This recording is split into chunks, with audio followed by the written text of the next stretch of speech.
Hello, this is Arthur Clarke, joining you from my home in Colombo, Sri Lanka.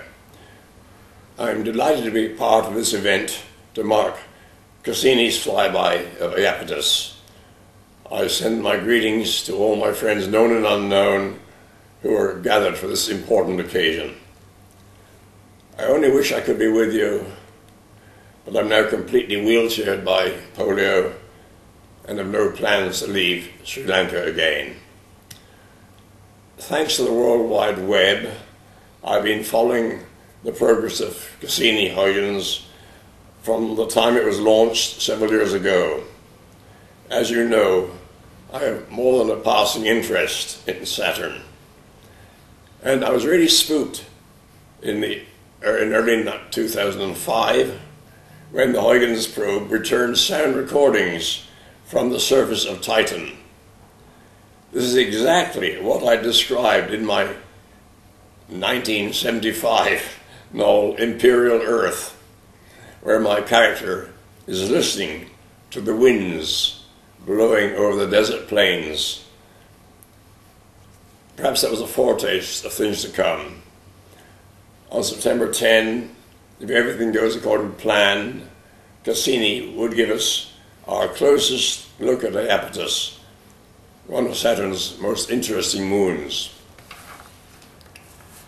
Half of Iapetus appears as dark as asphalt, and the other half is as bright as snow. When Cassini discovered Iapetus in 1671, he could only see the bright side. We had a better glimpse when Voyager 2 flew past in August 1981, but that was from almost 1 million kilometers away. In contrast, Cassini is going to come within a little over 1,000 kilometers of Iapetus. This is a particularly exciting moment for fans of 2001, A Space Odyssey, because that's where the lone astronaut, Dave Bowman, discovers the Saturn monolith, which turns out to be a gateway to the stars.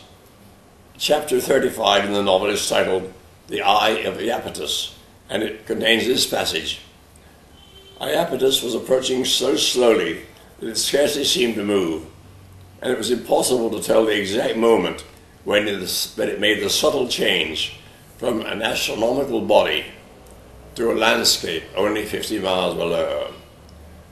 The faithful verniers gave their last spurts of thrust, then closed down forever. The ship was in its final orbit, completing a revolution every 3 hours at a mere 800 miles an hour, all the speed that was necessary in this feeble gravitational field. More than 40 years later, I can't remember why I placed the Saturn monolith on Iapetus. At that time, in the early days of the space age, Earth-based telescopes couldn't show any details of this celestial body. But I've always had this strange fascination for Saturn and its family of moons. By the way, that family has been growing at a very impressive rate. When Cassini was launched, we knew of only 18 moons. I understand it's now 60 and counting. I can't resist the temptation to say, my God is full of moons.